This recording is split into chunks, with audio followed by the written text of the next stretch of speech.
So welcome everybody to the High Performance Learning webinar. This is just a little bit of an insight. We have Carrie here with us to help us share what HPL means, what it is, and what it is around the world in different schools. And then we're joined with Paige and Charlie that are both from our school. Head of FS is Paige and Charlie is the head of Year 6, along with myself and the head of the PE department. And we'll be sharing how we're using HPL across our school at the moment through the different phases and how you can help your students, your children at home to make sure that we are fully integrating HPL into their learning. So Carrie, we'll just start with your section if you'd just like to introduce yourself and go. Yeah, by all means. It seems very strange talking to an audience that I can't actually see, but thank you very much to those of you that have joined us this afternoon. My name is Carrie Beech. I am an education consultant and have been a head teacher in the UK and a senior leader in both primary and secondary schools, as well as the director of a multi-academy trust and a local authority senior principal advisor working with schools both in the UK and abroad.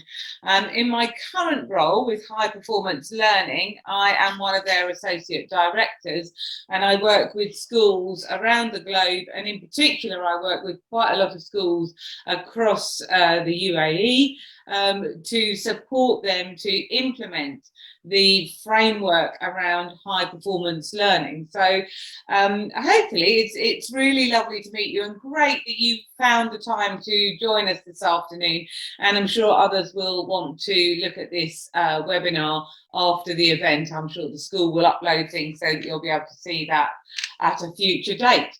Brooke, do you want to move on for me, please?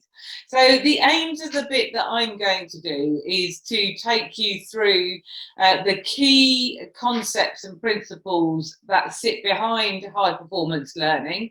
We're going to look at ways in which parents and schools can work together in partnership to support high performance in their children and young people. And then the school will share some ideas with you around ways in which they are working and ways that you can support as parents, because it's very much a partnership between home and school that means that we get the best outcomes for our students. Thank you, Brooke. Okay, so high performance learning, where's it come from and what's it all about? So on your screen, you can see there a picture of Professor Deborah Eyre. She is an internationally known expert in the field of learning and high performance. She started her career herself as a teacher. She has been she is a professor and a researcher. She's an author. She has worked with the government in the UK around high performance. She's worked with school groups around the globe, been a director of education, all sorts of things. And through her extensive career and research, she then really brought together a whole framework around how we can support children and young people to perform more highly in schools, regardless of their starting points. So we'll have an opportunity as we go through this afternoon to just tease out how we can do that and how we can do that together, and unpick some of the philosophy that sits behind high performance learning. Thank you.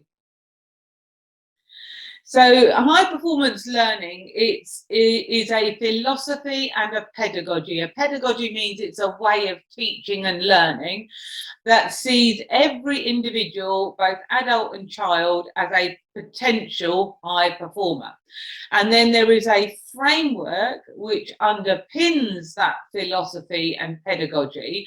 And by implementing that framework systematically in schools, we know that we can work with children and young people to develop their thinking skills, their values, their attitudes and their attributes in terms of what they need for a lifetime of success. So Deborah's research really unpicked what it is that leads to success, what it is that leads to high performance, and distilled it into the framework that we're working on in the Sheffield Private School and with other schools around the globe. Thank you. So the research is drawn from a number of different areas, and one of the areas which most recently, in the last 20 or 30 years has been particularly prominent is what we have learned through neuroscience about how the brain develops. So I'm positively ancient, folks, and certainly when I was at school, there were things like IQ tests, intelligence quota tests, and you were split into ability groups, and people thought that your intelligence was a fixed thing at birth, and that, great for you if you were born to be really intelligent and bad luck if you weren't. And we now know that that is absolutely not true. So people like Carol Ragger that we have in this photograph, Baroness Susan Greenfield, a whole host of other neuroscientists, in terms of what we've learned about how the brain works in the last 20 and 30 years, we've found out far more than we've ever known before. And the key thing there in that second paragraph is that the brain is exquisitely plastic and moldable by experience. And I really love that phrase. So even at my grand old age, I can still make new connections in the brain. The synapses, the neurons are still that are connected, those synapses that build those strong links in the brain, that can still happen right throughout our lives. The bit that changes is that when we're young and when we're in school, the effort that's required to grow our brains, if you like, is minimal in comparison with the effort I need to make to learn a new language or whatever it is that I'm trying to do. So at the moment, I've been trying to learn Spanish. I've been using Duolingo to try and develop my Spanish and learn something new.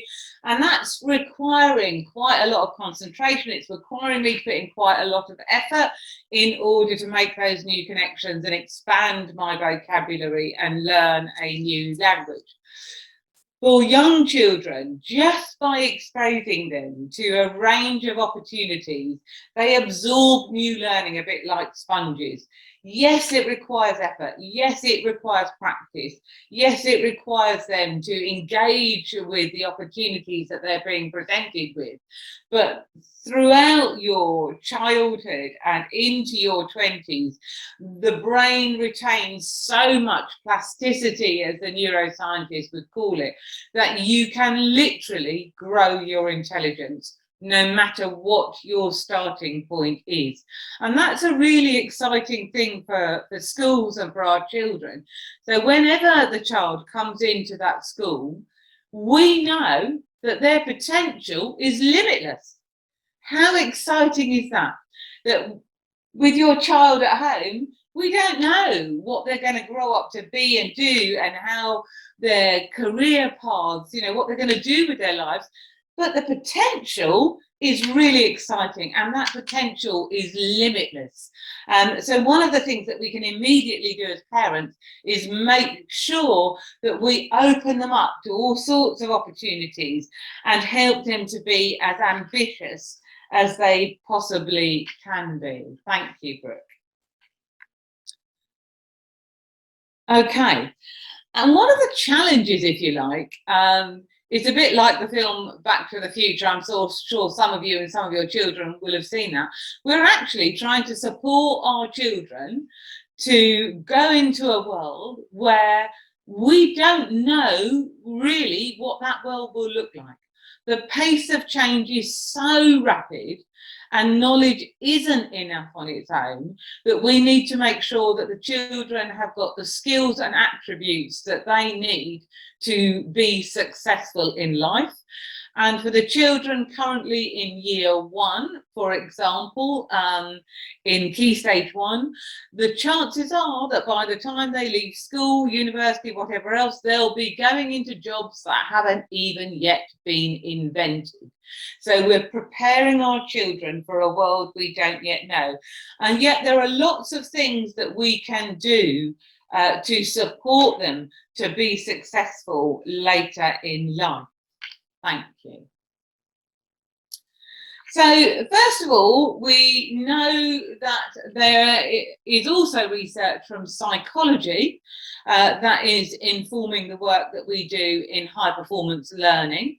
And one of those things has been around nature versus nurture. And I've touched on that by talking about how the brain is eminently plastic and moldable through experience, and that everybody's potential is limitless. And then there is the bit that people say, well, what about these folk? They're really talented at sport or science or maths or whatever. Surely there's an element of talent in there. And so there is this debate between nature and nurture, talent and hard work. And I'm sure some of you will have read or heard about the work of people like Jim Collins and the 10,000 hours, and that anybody can become an expert if they spend enough time and effort working on whatever those particular skills or attributes are. So, you know, we see these amazing footballers and sports people, for example, are playing in matches at the weekends or in the week, and we think, oh my goodness, they are so talented. But the truth of the matter is, and I'm sure you will have heard of David Beckham, he's a world famous footballer from back in the day, isn't it? Which shows my age rather, that I'm not using Lionel Messi or somebody like that, but certainly I do know a bit about David Beckham's background. He would spend hours and hours and hours, even after team training was finished, just practicing that kick whereby he bent the ball into the penalty area for somebody to get on the end of it, or bent the ball into the top right or the top left hand corner of the goal net. And it just takes those levels of dedication and focused practice to be as good as they are, and the motivation, as you will know, will be a key component of that. And so helping our youngsters to be really motivated is a really important part of what we do as parents. So on one end of the psychology research, you've got people saying no such thing as talent, it's all about the time and effort that you put in. On the other end, you've got some people saying there is an element of talent, but it's largely hard work, effort, focused and deliberate practice. So we know that it is not about what you're born with, it's about what you do and how you focus, how well motivated you are, and the opportunities that you have. If you click the next button, we'll get the other half of that. So the starting point for high performance learning is that everybody is capable of high performance, and I mean everybody. Us as adults sitting here today, and every child and young person is capable of high performance. It will, however, take some a little longer to get there. Some will get there more quickly in some aspects, others will take a little longer to get there. Go ahead. Oops, go back up one, will you please? Thank you. So what we often talk about in high performance learning is the power of yet. It's not that I can't do this, it's not yet. And I'm sure as parents, we've all been on the receiving end of the occasional tantrum where children have downed tools and said, I can't do this. You know, learning to ride a bike is a good example, isn't it? I'm sure we've all been through the backache and pain of running up and down with little ones learning to ride a push bike.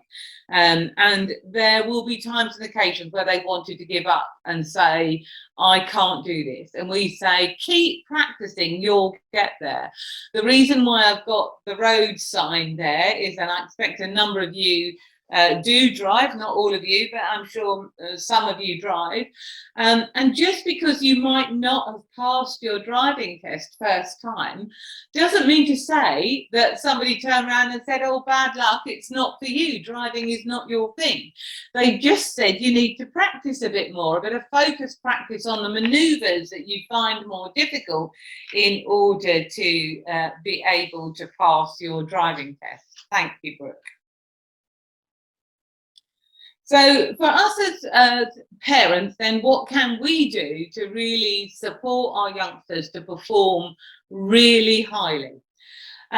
They do learn because of the opportunities that we give them, and the early years are very important. We also know that actually the teenage years, with all of the changes and the neural pruning and everything else that goes on in the teenage years, is also another time in our lives where we are really receptive in our brains to be able to learn and accelerate that learning. So one of the things that we can do as parents is to really reinforce that mindset, that belief and that confidence that they can achieve and can do well. So anything that we do as parents to help our children be more confident is really important. Listen to their ideas. Don't dismiss their ideas, but take them on board and help them to be able to articulate their confidence. Help to make learning enjoyable and valuing an education, and spending time with your child and supporting them is really, really important, and helping them to be independent. I know in the mornings when we're all in a rush to get out and get ready for school, it's really easy to grab that coat and shoes and bag, for you to make their lunch, pack their bag, you know, get all their things together ready for school. It's much easier for us as an adult or as a parent to do that for our children. But building in opportunities for our children to be independent and for them to do that for themselves would be a really good starting point. Okay, thank you. Oh, we've got that one twice. That shouldn't be there twice. We'll try and go again. Okay, so thinking particularly about those younger years, vocabulary and talk is probably the #1 thing. Stretching a child's vocabulary, finding lots of opportunities for conversation, helping them to ask questions. All of the things that we naturally do as parents are really important for our youngsters. And actually their physical development is very much hand in glove with their cognitive development, and therefore opportunities to run, jump, climb, etc. helps them to develop that control and coordination, which actually leads to problem solving, allowing them to take a few risks as well, in both physically and in terms of their language and their work, is really a useful thing for us to be able to do. There are just a few ideas in terms of practical parenting ideas, lots of which you'll just look at and say, we do this all the time. It's what we do as parents, absolutely. Supporting your children to practice and persevere, even when they find something tricky, is probably one of the ones that I would pick out there. Encouraging them to try new things, to explore new opportunities, both within and beyond school, is really important. Thank you. So getting back to high performance learning, there are 2 sets of things that we support schools to be able to integrate into the teaching and learning that happens in school. One set of things we call advanced cognitive performance characteristics, or ACPs as we fondly know them. And the other set of things are to do with values, attitudes and attributes, which is to do with how we behave. And you've got the front cover of 2 books there. The red one, High Performance Learning.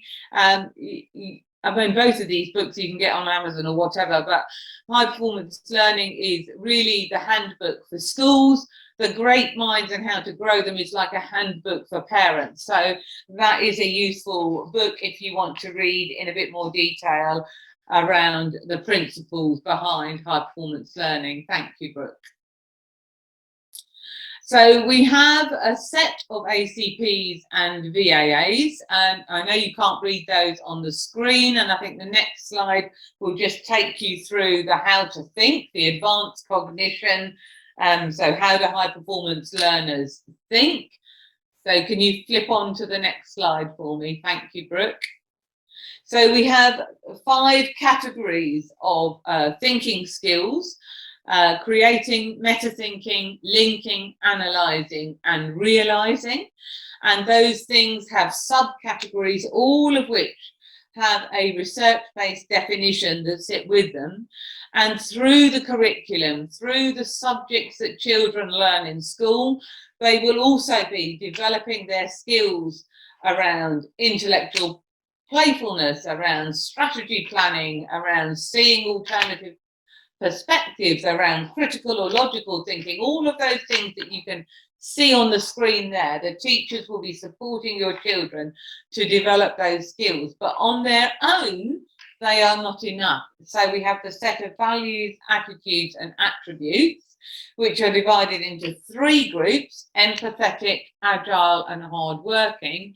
And we teach the children to really take on board these set of values, attitudes, and attributes, which are about how we behave. So it's when we have the how to think, the ACPs, alongside the how we behave, the VAAs, when those 2 things come together, that's where you really see the magic happening, and those children and young people just blossom and flourish to become really high performance learners. So that we're really aiming, if we flip on to the next slide, thank you, Brooke, for our young people, by the time they leave the Sheffield private school, to be really advanced performers, global leaders, global citizens, and enterprising learners. So those 3 things that you can see on the screen there are really the overarching aims for the children and young people that we work with, both at the Sheffield private school and with other schools around the globe.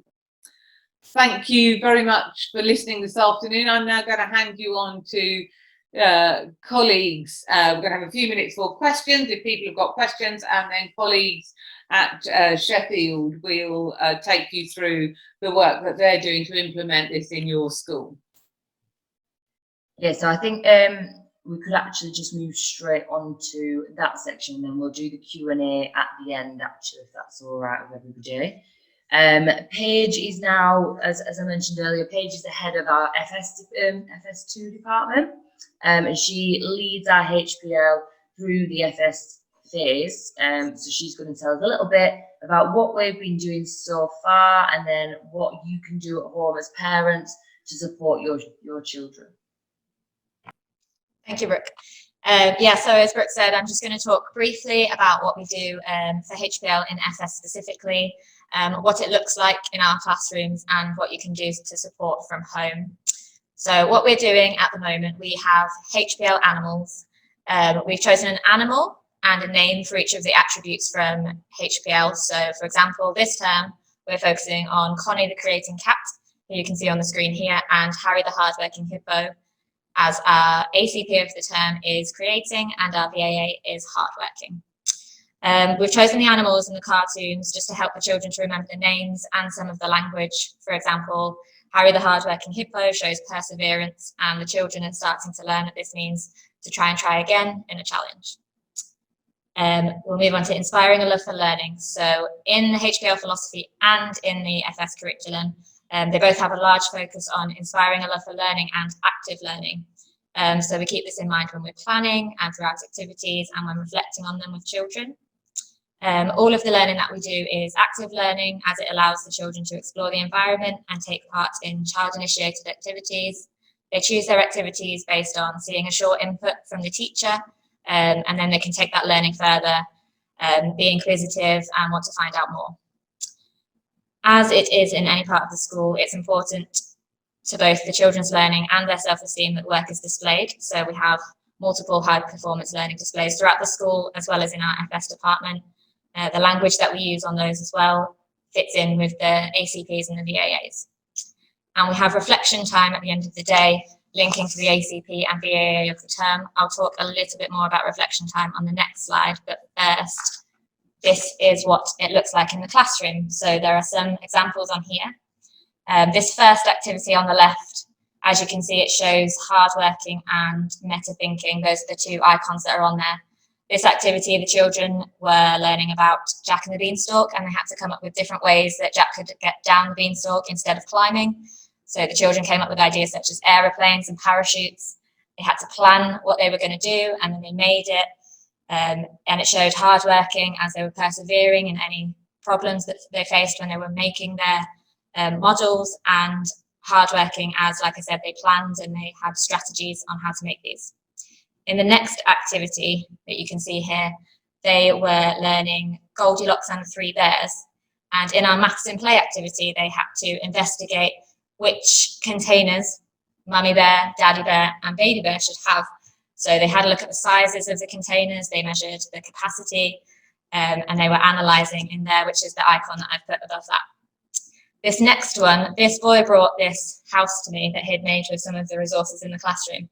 And to begin with, those triangular pieces at the top, they were pieces with holes in, like the square ones that you can see there. And I extended this by saying, the rain can get into the house.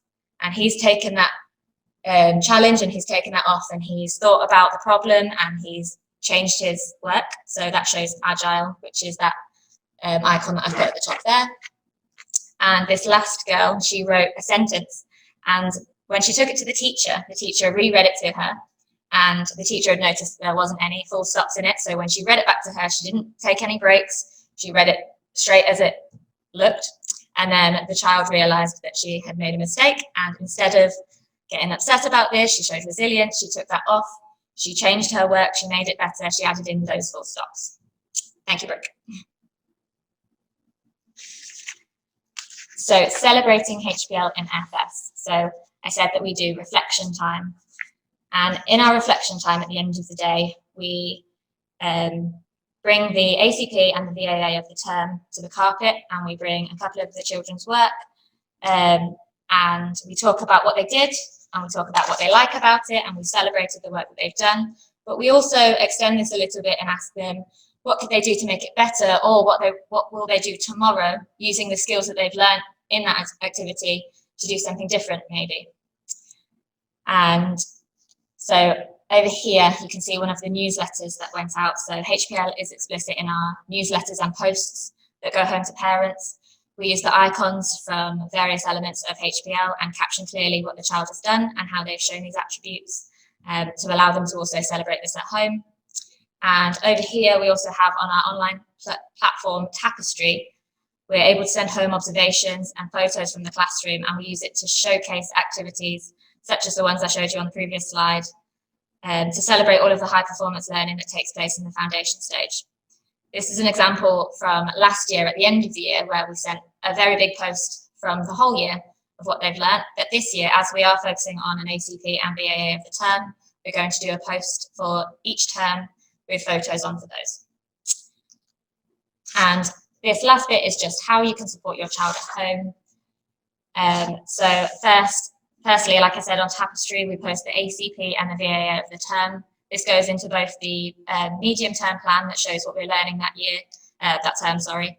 And we also put a post out with the question cards on that you saw Connie the Creating Cat on the last slide. We put those questions on so that when the children come home, what you can do is you can ask them about their day, and you can use some of those questions to kind of further their language and ask them a little bit more about what they've done. And that moves on to that point about speaking with your child about their day. So I know Carrie's already said about how important it is to just use lots of language, speak with your child all the time, on the way to school, on the way home from school, meal times, after stories that you've read at home. It's very important to keep speaking with them, and you can use some of these areas here and the questions that we send home on those question cards to help you to structure that talk a little bit more. So HPL is about being positive, as we've said, about our learning journey, even when making mistakes. So it's important that we continue to celebrate any learning and talk with children about what skills they've learned from experiences. We send home those observations on Tapestry for you to use that at home to celebrate as well. And another thing that you can do at home is you can encourage and reward HPL attributes. So for example, if you notice your child showing HPL attributes, you can reward and celebrate them. For example, if you see your child trying to write their name, maybe they make a mistake in the letter formation or they miss out a letter. If you notice that they change that or they go back or they try again, you can reward that. You can celebrate that they have been hardworking, they've been practicing and persevering. Or if maybe they're not using a HPL attribute, but you notice an opportunity for them to. So as Carrie said before, sometimes children do get frustrated or disheartened if something's not working. You can remind them, like Harry, the hardworking hippo, he perseveres. You could try again. You could find a solution. For example, you could ask a grown-up or a sibling to help you. And that brings me on to my last point of don't worry if they make mistakes. We sometimes get caught up in, oh, the children don't know how to do this, but they don't know it yet. That brings us back to the power of yet. It's okay for them to make mistakes, and that's how they learn. So just remind them of those attributes and what they can do. Thank you very much. Okay, so I'm going to introduce you all to Ms Charlie Smith now. She's the head of Year 6, and she's going to talk to you a little bit about what we do in our primary phase at school to do with HPL. Thank you, Brooke. So, of course, a lot of what we do in primary is very similar to and aligned with what is happening in foundation stage. But the first thing I would like to say is that through high performance learning, as has been explained, we want to teach your children the skills and attributes to be successful both as learners and in life. And the first step in doing that is to make sure they understand what these skills and values are. So, as Paige said, each half term we will focus on one group of thinking skills and one group of values, and that will be our focus. So each week in primary we have a HPL assembly on a Wednesday, and that really helps us to explain these skills and these values to the students, the language that is used, how this would apply in school, so to give them in-school scenarios, but also in their life in general. So they are really, really helpful in helping the children to understand what these skills and values are that they should be developing throughout their school life. In line with that, on a Wednesday, as Paige was talking about how you could help at home, it would be lovely on a Wednesday if you could talk to them about how that assembly was, what they learned about, how they're going to use that both within school and out of school in the next few weeks. So on a Wednesday, it'd be lovely for you to ask them questions regarding this. Similarly, we are in the process of creating our student council. So students themselves will then take ownership for promoting HPL amongst the students, for making sure that people are aware of it and that they are developing those skills. As well as Paige said, we also have our school newsletter that celebrates our learners for their HPL skills. As we can see here in some of the pictures, they're hard to see, but this one at the bottom here, the pink poster, was actually all about the power of yet and how they had kind of used that to make sure they weren't giving up in their learning and that they were practicing and that they were developing those values and skills that we expect them to within high performance learning. Brooke, if you could move to the next slide. Thank you. We also have reflection time in primary, which will be done on a Thursday. So at the end of the week, during our Thursday registration time, we ask children to think about how they've developed their HPL thinking skills or values over that week. And as our focus this half term is creating and hardworking, these are some of the questions that we would ask them, so that they can really think about their learning journeys and how they've been developing their skills across that week. So these are also some kind of questions that you might want to ask them when they come home at the end of a week and think about how they've developed those skills. So yeah, it's important, I think, that as we are doing this in school, that you guys as parents are also promoting it at home so that they have that consistency across their school life and home life. Thank you, Brooke.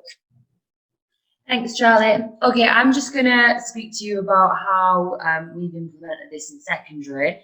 I think that you'll find that across our school, we're trying to be very streamlined.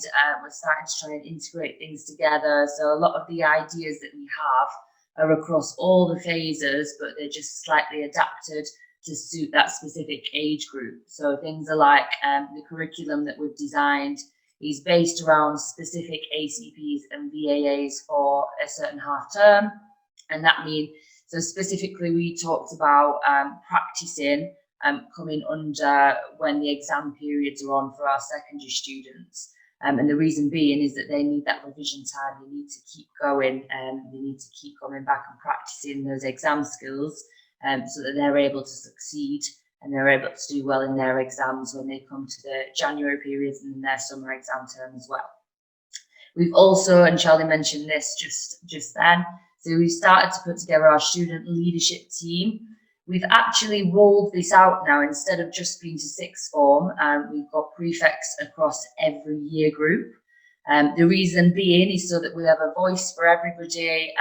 We're a lot more concerned for society. We can get what is going on in each year group. It can be discussed. The students are going to collaborate. They're going to learn how to communicate with their peers as well as their teachers and the senior leadership team so that we can all together create a better school and a better environment for us.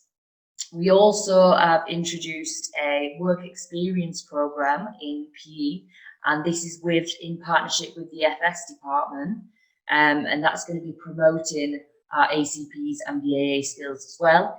A little bit of leadership for our students, some extracurricular, working together, again, communicating with staff and with their peers, and being able to actually share those skills with younger students. So that's a great opportunity that we're putting in place for our sixth formers. We have worked really, really closely with our achievement leaders, our pastoral side of school in secondary, and we've created a reward system that's had a complete reboot and a revamp, and it celebrates now the sort of hard working, the VAAs that we see and some of the ACPs.